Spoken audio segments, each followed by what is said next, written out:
Here I've got Doogee S55 Lite, and let me show you how to block a number on the following device.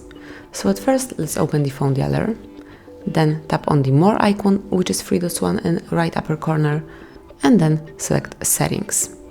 From the following list, pick Call Blocking, it's here, and now simply by tapping on Add a Number, you can enter the number that you would like to block, and once you do it, click on Block.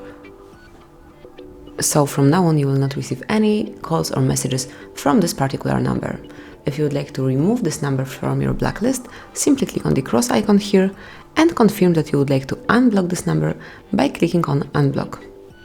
And that's it. As you can see, this number has been unblocked, so from now on it will be able to reach you. So that's basically all. This is how you can add some number to the blacklist and then remove it from it.